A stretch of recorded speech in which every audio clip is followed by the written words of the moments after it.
So what level is our third disciple gonna be, huh? What level will they wind up being? Ah, my mustache is getting all matted and stuff. Alright, so somewhere this way, apparently. Somewhere this way. Whee! Away we go. Yeah, so what's through this way? I wonder if you as the player will, like, get to choose your disciple by the end. Or something like that. Or if it's just, like, set in stone. Yeah. So it's great until the British arrive at the ending of every single route of the game. Even, like, the far future. You've got to pay for that!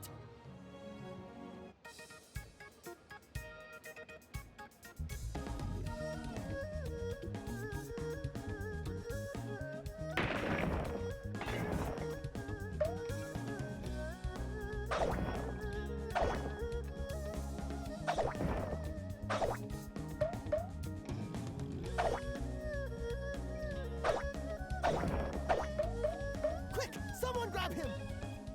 First one to grab him gets a free meal!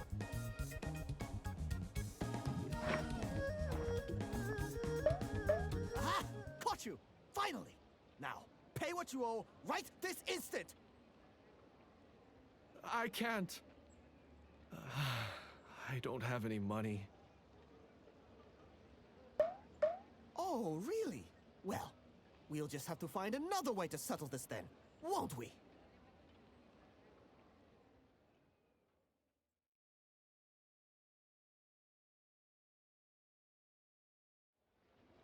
Hi? I mean, I guess we're doing another battle here? This idiot's been stealing food from me since I don't know when. Well, He single-handedly brought my business to the brink of ruin. well, that's Teach this pretty rude of scoundrel him. a lesson. Okay. Very well. I'll say to the lad. Wait. Please. Don't do this. Wait. Did I have the choice, like, right there of which of the two to deal with? Oh. Should I reload my save? Because I have a feeling that, you know, I should have been helping this dude here. Yeah, he was pretty calm there.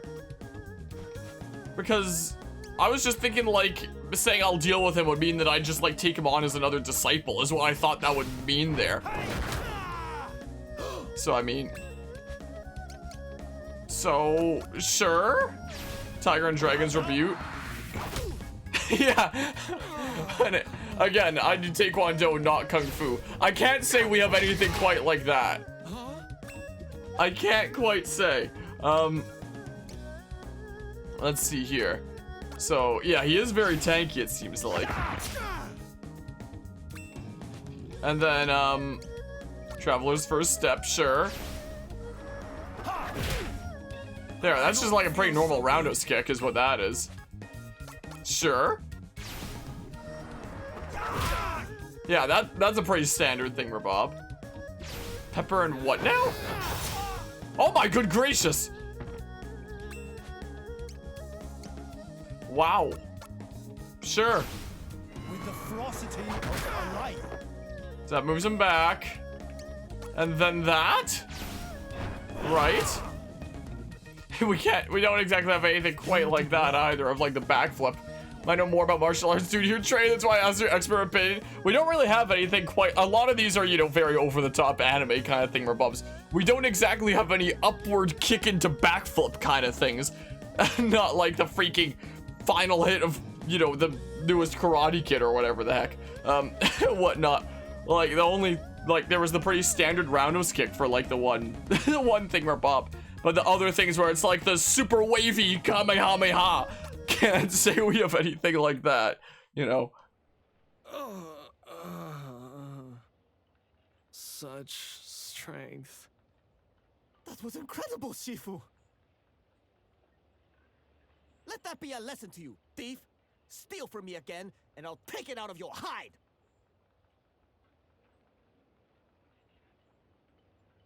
Tell me, why take without paying what is due? I cannot pay because I have no job. No one will hire me. I have no skills, no trade. My words are poor, but my body is big, as is my hunger. I must eat. Young man, do not bemoan your body. It is a gift. Huh?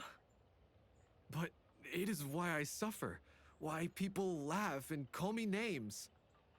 How is that a gift? Because, young man, it makes you wonderful and unique.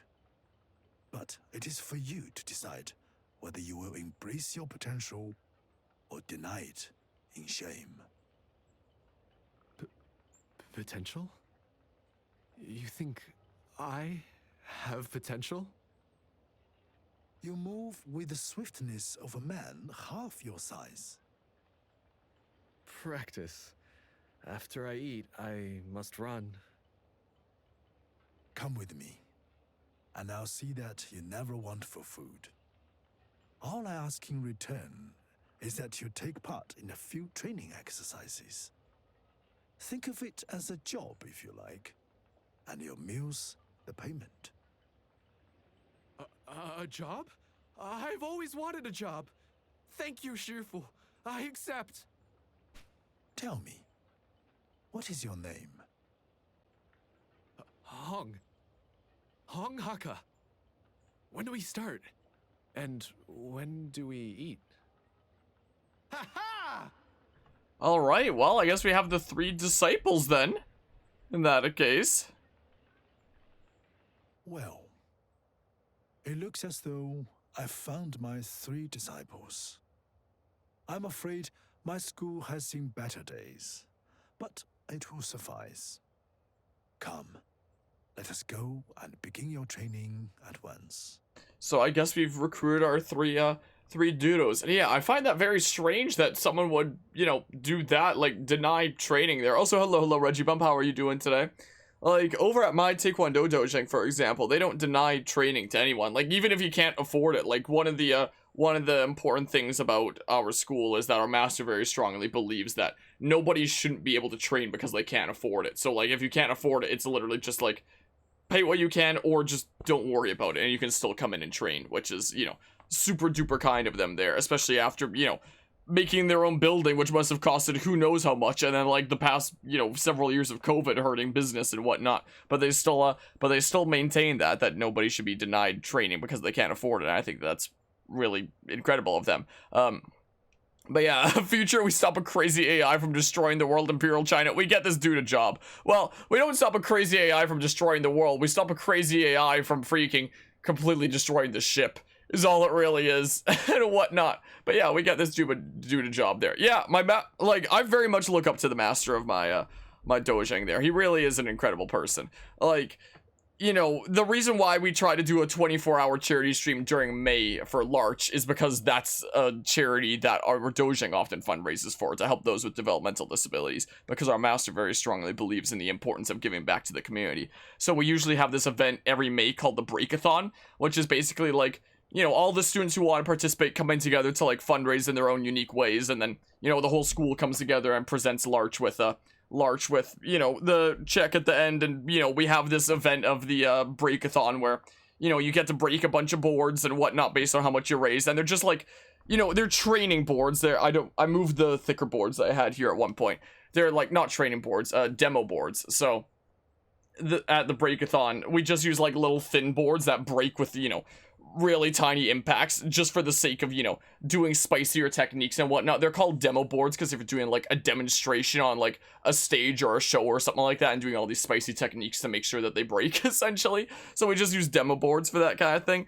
And, you know, people from Larch will come and, you know, be breaking some boards as well and whatnot, and whatever way they want to do, and it's always, like, a super wholesome event and whatnot. So that's the reason why I try to do, like, a 24-hour charity stream in May for Larch, because that's usually a fundraiser that my Taekwondo Dojang has going on. For no other reason than just believing that, you know, it's an important and, you know, awesome thing to do there, which I think is really neato. So I've been continuing to do that 24-hour charity stream despite the Breakathon not going on for the past couple of years because of COVID. It sounds like they're hoping to have it go on again starting next year. We shall see there. So it definitely wasn't the best of environments there. I really lucked out with the dojo that I wound up training at.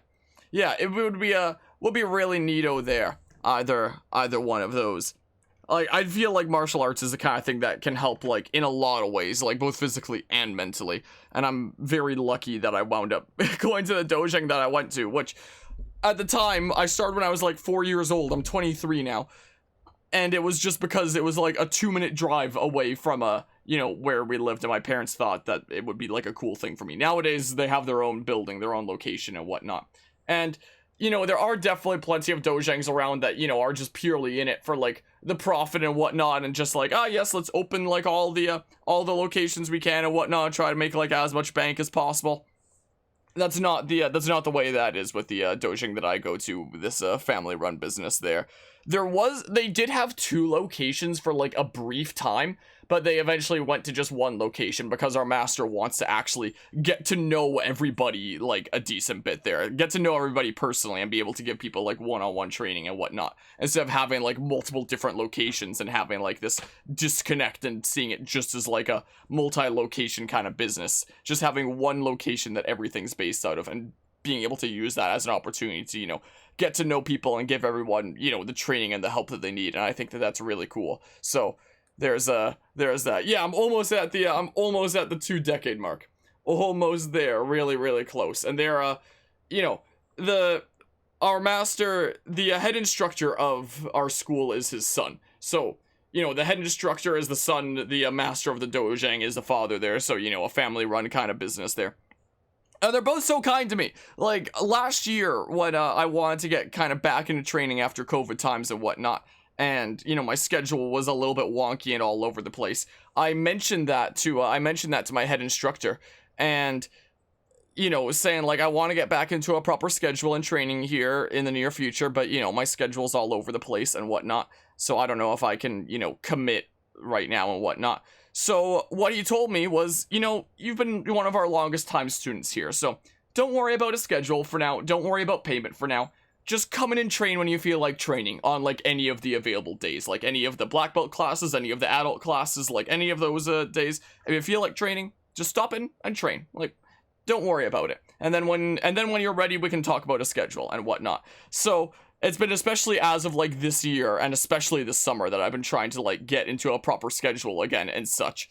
Because for, you know, since late last year, I've been training there for free, is the thing. So, and part of me has felt kind of bad about that, considering, you know, they open, like I mentioned before, they open, like, their own standalone, like, building. They used to be part of, like, a parking lot mall kind of thing, but nowadays they have, like, their own unique building with 2 levels, like a big dojang on the bottom floor and a smaller dojang up above. Like, they have a big fancy location now that I can only imagine cost, like, a fortune and whatnot. And with COVID hurting, you know, business the past couple of years, I feel kind of bad training for free and whatnot. So I remember several months ago, I had brought it up to my instructor being like, okay, I think I'm ready to, like, settle into a proper schedule and go back to paying for classes again. You know what he told me? He told me make 4 consecutive classes at least, and then we can talk about being, like, putting you on a schedule. So I was like, okay, I'll do that. So during the summer, I've been trying to, like, stay really committed to, like, a schedule of coming in at least twice a week.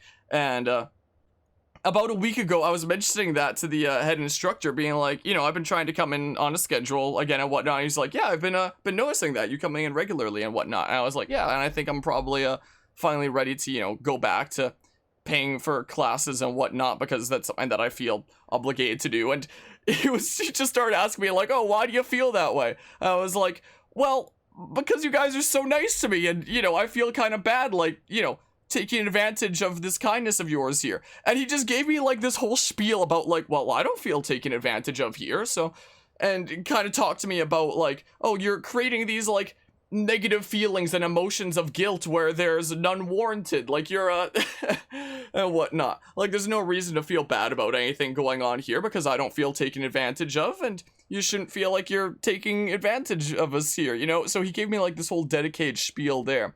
And when I was talking about, you know, going back to a proper schedule and paying for classes again, he talked to me about how I need to make, like, 100% sure that I'm getting, like, the full value out of the classes, because as, you know, a young man, a university student and whatnot, he was saying, you know, if you miss, like, a couple classes a month or something like that, then that could be, like, a significant portion of, like, what could be, say, university tuition or something like that.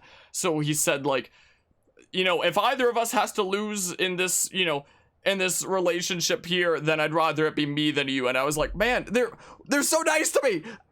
You know, it's insane there. So literally every time I bring up going back to paying for my classes, there's always some way that it's like skirted around. So, you know, I haven't been paying for my classes there since like late last year, and I don't know I don't know how to freaking go back to paying for classes straight up is the thing. So I've been trying to is the case, but they won't let me. Anyway, like, so, you know, I said that, you know, I, you know, properly think about it and whatnot. So I'm sure that, you know, if I bring the subject back to him again and whatnot and say like, okay, you know, I've mulled it over, I've decided that I'm 100% ready for like a schedule and proper classes again and whatnot, that, you know, I'd probably be able to go back to like properly paying for classes again and whatnot. But, you know, that's the environment that I'm training in, and it's, you know, freaking insane. Let's go.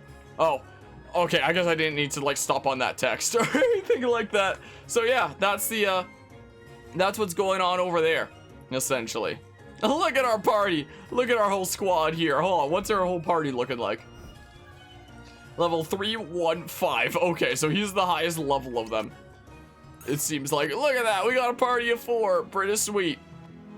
But yeah, they're so wholesome there. Like, you know, both the head instructor and the master are, you know, such incredible people and, like, you know, such big inspirations for me in my life, honestly. So, you know, I feel like I was really lucky, you know, winding up training there to, like, basically all my life like I have, you know.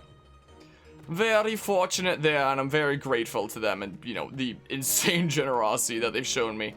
Yeah, I'm very glad to have a full party. Is there enough space? I mean, this thing was bigger on the inside than it was the outside. Do we have enough space to be, like, training and whatnot and stuff?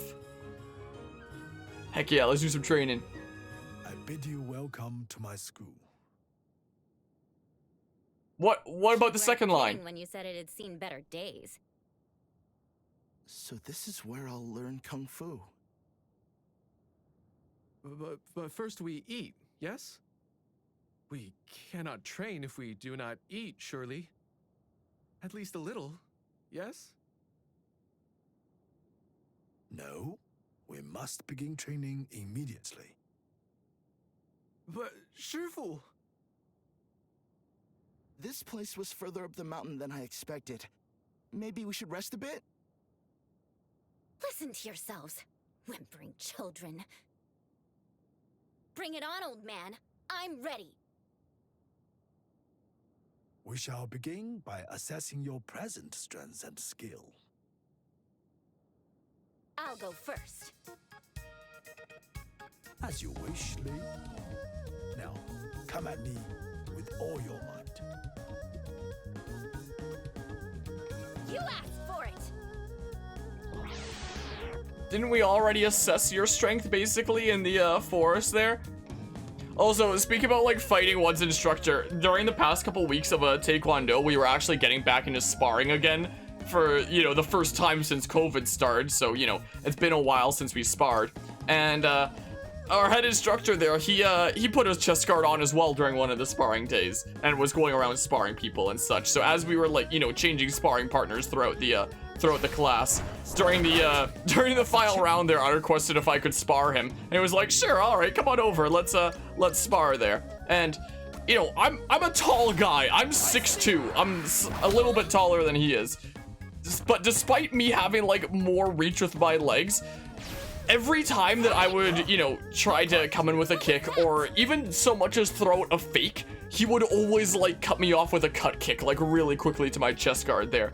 And during the match, he was like, what's going on? You're taller than I am. This shouldn't be happening. But anyway, I got my ass handed to me. was the case. Well, yeah, I don't know if she's even gonna get a hit in here. And that's the way that it felt when I was sparring my instructor. Was I don't know how many hits I was getting in there. And, you know, you know, when I was sparring him, I was going, like, you know, I was trying pretty hard for, like, the first half, and then, like, the second half was me just trying to, like, stay alive, because I was also wearing a mask in addition to, like, you know, all the sparring gear that I was wearing and whatnot. So it gets really exhausting very quickly, and with a limit of oxygen. I mean, I'm sure it's really good, like, cardiovascular training and whatnot, but you know, I was just during the second half of sparring him, I was literally just trying to, like, you know, stay up and stay alive, basically, you know. Not again. Who is next? I am. The sooner I fight, the sooner I eat. Yes? When today's training is done, you may eat to your heart's content. Sounds good to me. All right, well, he's the level 5, right? I mean, we kind of assessed his skill there. He's like the toughest one here. So let's see here. So if we go ahead and do Chipmunk's Delight. I do very much, again, I very much like the HD 2D style, and I very much like what they do with these sprites in this game, like how flashy they are. Like, look at the animations on them. Like, that's so good, you know? Sure, let's try this out. Wise Fox's Grace. Wise Fox has many secrets. I don't feel so good. I do, you know, I'm liking this character here. I am liking his moves, his lines, and whatnot. Sure, let's try it out. The monkey's speed is mine. Neat. And then, like, that, right? Chipmunk's Delight. I see. Alright, we're doing a lot better this time than last time. My goodness. He's just dying there. Well, I can go ahead and do this now. Kamehameha! Essentially. That's all. Well, well, didn't get any items. Imagine you just take items from your students. No more. Did. Ready to die? Now, Yun, if you are afraid, then you may leave. There is no disgrace.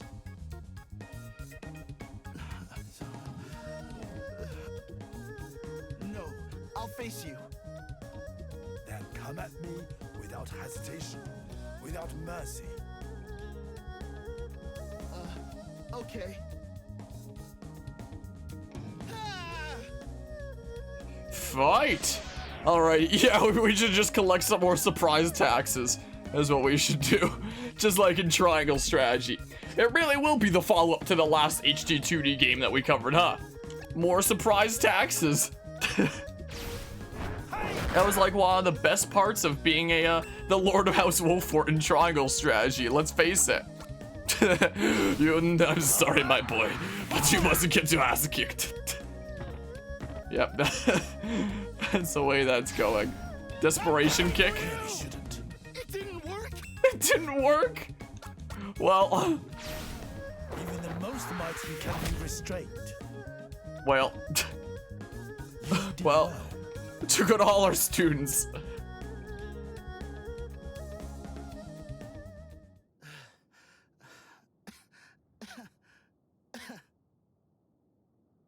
It's like the insane panting was the way that I was after sparring my head instructor. This is the most fun I've had in years.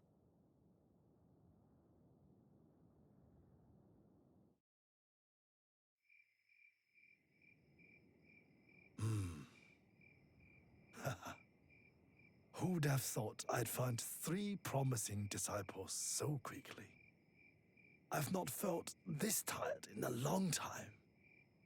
But it is a welcome fatigue.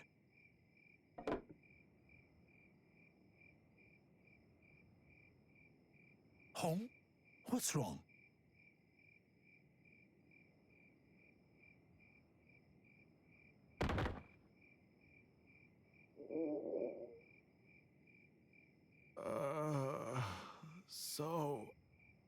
So hungry.